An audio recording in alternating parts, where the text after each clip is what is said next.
여러분 혹시 요즘 걱정이 많으시죠? 밤에 잠을 자려고 누웠는데 머릿속에서 수많은 생각들이 떠오르면서 쉽게 잠들지 못한 적이 있나요? 앞으로 어떻게 살아야 하지? 내가 잘하고 있는 걸까? 혹시 실패하면 어떡하지? 이런 고민들이 꼬리에 꼬리를 물면서 불안이 커지고 괜한 걱정들이 쌓이면서 스트레스를 받게 됩니다.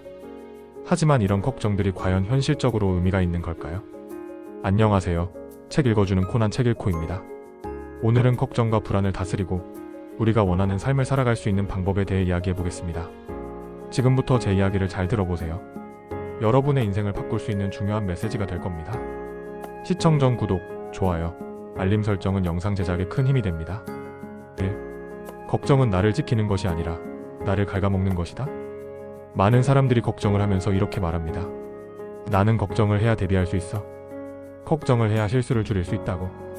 하지만 정말 그럴까요? 걱정이 많다고 해서 실수를 줄일 수 있을까요? 사실 걱정은 문제를 해결하는 것이 아니라 오히려 문제를 키우는 요소가 됩니다. 우리가 걱정을 하면 할수록 그 걱정이 우리의 뇌를 지배하면서 실제로 더 불안한 상황을 만들어냅니다. 걱정이 불안을 키우는 이유. 예를 들어볼까요? 중요한 발표를 앞둔 사람이 있습니다. 그는 내가 실수하면 어떡하지? 라는 생각을 반복하며 걱정하기 시작합니다. 걱정을 하면 할수록 그의 몸은 긴장하게 되고 머릿속이 복잡해지면서 말도 제대로 나오지 않습니다. 결국 그는 평소보다 더 큰 실수를 하게 됩니다. 반면에 또 다른 사람은 같은 발표를 앞두고 있지만 나는 준비한 만큼 잘할 수 있어라고 스스로를 다독이며 침착하게 마음을 가다듬습니다. 그러면 그의 몸은 안정되고 머리도 맑아지며 발표도 훨씬 자연스럽게 할 수 있습니다. 걱정이 실패를 부르는 실제 사례.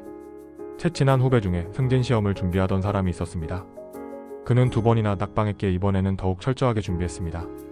주말마다 10시간씩 독서실에서 공부하고 점심시간도 아끼기 위해 간단한 라면 한 그릇으로 때우며 매 순간 최선을 다했죠.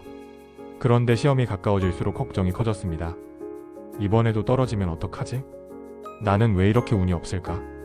혹시 이번에도 실수하면? 그의 머릿속은 걱정으로 가득 찼고 결국 시험 전날 밤 한숨도 자지 못했습니다. 그리고 결과는 아쉽게도 불합격이었습니다. 이 이야기를 통해 우리는 알 수 있습니다. 걱정은 우리의 문제를 해결해주지 않는다. 오히려 걱정이 우리의 능력을 제한하고 실수를 유발할 가능성이 크다. 그렇다면 걱정 대신 이런 태도를 가져보세요. 만약 이 후배가 시험 전 이렇게 생각했더라면 어땠을까요? 나는 최선을 다했어.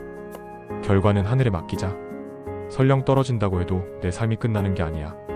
승진 시험은 내 인생의 전부가 아니고 나는 더 큰 기회를 만들 수 있어. 이렇게 생각했다면 그는 불안에 떨지 않고 시험 당일 좀 더 침착하게 임할 수 있었을 것입니다. 우리가 인생을 살아가면서 어떤 것을 가지려고 노력하고 집착해도 결국 얻어지는 것만 얻어진다는 사실을 기억해야 합니다. 즉, 걱정은 문제를 예방하는 것이 아니다. 오히려 걱정이 문제를 현실로 만들 가능성이 더 큽니다. 많은 사람들이 시험을 앞두고 걱정에 휩싸이곤 하죠. 그래서 오늘은 책읽코만의 꿀팁, 시험 걱정을 줄이고 최상의 컨디션으로 시험을 치를 수 있는 방법을 알려드리겠습니다. 1. 시험 3일 전부터 컨디션 조절이 더 중요하다. 시험이 다가오면 많은 사람들이 조금이라도 더 공부해야 한다 는 강박에 시달립니다. 하지만 중요한 것은 마지막 순간까지 공부하는 것이 아니라 최상의 컨디션을 유지하는 것입니다. 시험 전 3일 동안 해야 할 것과 하지 말아야 할 것을 정리해 보겠습니다. 시험 3일 전부터 해야 할 것. 수면 리듬을 일정하게 유지하기. 매일 같은 시간에 자고 일어나야 합니다. 갑자기 밤을 새우거나 늦게 자면 시험 당일 컨디션이 망가집니다. 가벼운 산책이나 스트레칭하기. 뇌가 피곤하면 집중력이 떨어집니다. 가벼운 산책이나 스트레칭을 통해 뇌에 산소를 공급해주세요. 규칙적인 식사하기. 시험이 가까워질수록 식사를 거르는 경우가 많습니다. 하지만 두뇌 활동에는 에너지가 필요하므로 균형 잡힌 식사를 해야 합니다. 하루 공부량을 줄이고 복습 위주로 하기. 새로운 내용을 막판에 집어넣으려 하면 오히려 혼란만 커집니다. 시험 전 3일 동안은 핵심 개념을 다시 정리하는 것이 가장 효과적입니다. 시험 3일 전부터 하지 말아야 할 것. 새로운 문제를 푸는 것. 모르는 문제가 나오면 불안해질 가능성이 큽니다. 이미 아는 내용을 복습하는 것이 훨씬 효과적입니다. 밤늦게까지 공부하는 것. 시험 전에는 잠이 보약입니다. 수면 부족은 기억력과 집중력을 현저히 떨어뜨립니다. 이 시험 전날에는 몸과 마음을 안정시키자. 시험 전날은 더 이상 공부하는 날이 아닙니다. 이제는 몸과 마음을 편안하게 만드는 것이 가장 중요합니다. 가벼운 목욕하기. 따뜻한 물에 몸을 담그면 근육이 이완되고 긴장이 풀립니다. 단 너무 뜨거운 물은 피하세요. 명상이나 심호흡 연습하길. 불안을 줄이고 마음을 차분하게 만드는 데 효과적입니다. 깊게 들이마시고 천천히 내쉬는 호흡을 반복해보세요. 편안한 음악 듣기. 스트레스를 줄이고 숙면을 돕는 데 좋습니다. 시험 준비물 미리 챙기기. 시험 당일 아침에 허둥대지 않도록 필요한 준비물을 미리 체크하세요. 그리고 가장 중요한 것은 내가 할 수 있는 만큼 준비했고 이제 편안한 마음으로 시험을 보자 라는 긍정적인 생각을 가지는 것입니다. 우리가 걱정을 멈추지 못하는 이유. 그럼에도 불구하고 우리는 왜 계속해서 걱정을 하게 될까요? 그 이유는 우리의 두뇌가 기본적으로 위험을 회피하려는 본능을 가지고 있기 때문입니다. 원시시대에는 걱정이 생존에 필수적인 역할을 했습니다. 저 숲속에 맹수가 있으면 어떡하지? 저 과일을 먹었는데 독이 있으면 어떡하지? 이런 걱정 덕분에 우리 조상들은 위험을 미리 피할 수 있었죠. 하지만 현대사회에서 우리는 더 이상 맹수를 피해 도망치거나 독이 든 과일을 피해야 하는 상황에 살지 않습니다. 대신 시험, 직장, 인간관계, 경제적 문제 같은 현대적인 고민을 하고 있죠. 문제는 우리의 뇌가 여전히 원시시대의 방식대로 작동한다는 것입니다. 그래서 우리는 사소한 문제에도 큰 불안을 느끼며 마치 그것이 생존에 위협을 주는 것처럼 반응하게 됩니다. 즉, 걱정은 원래 생존을 위해 존재했지만 현대사회에서는 오히려 우리를 불안하게 만들고 있다는 것이죠. 그러니 이제는 우리의 두뇌가 주는 불필요한 걱정을 스스로 컨트롤하는 방법을 배워야 합니다. 3. 걱정을 줄이는 실천 방법. 자, 그러면 어떻게 하면 걱정을 줄이고 마음을 평온하게 유지할 수 있을까요? 제가 추천하는 몇 가지 방법을 알려드릴게요. 첫째, 걱정 시간 정하기. 걱정을 완전히 없애는 것은 어렵습니다.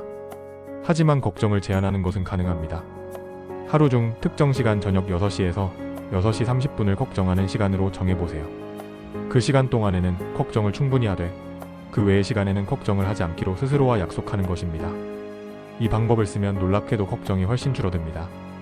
우리 뇌는 걱정할 시간이 따로 있다고 인식하면 나머지 시간 동안은 불필요한 걱정을 줄이게 됩니다.